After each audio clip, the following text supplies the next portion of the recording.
In this video, I'm going to show you how to download music from YouTube as MP3. Go to any browser and browse youtube.com. Click on your profile icon on upper right corner. Click on YouTube Studio. On left menu pane, you will find our audio library. Click on it. Here you will find thousands of MP3 music tracks. If you wish, you can play MP3 online here by clicking on play icon.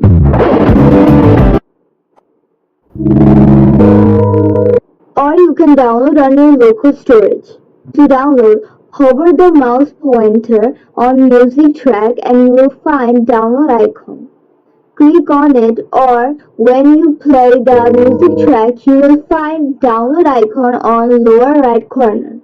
Click on the download icon. Download is started and download is finished. Now I am going to check. Click on show in folder. Right click on music track and click on play with media player.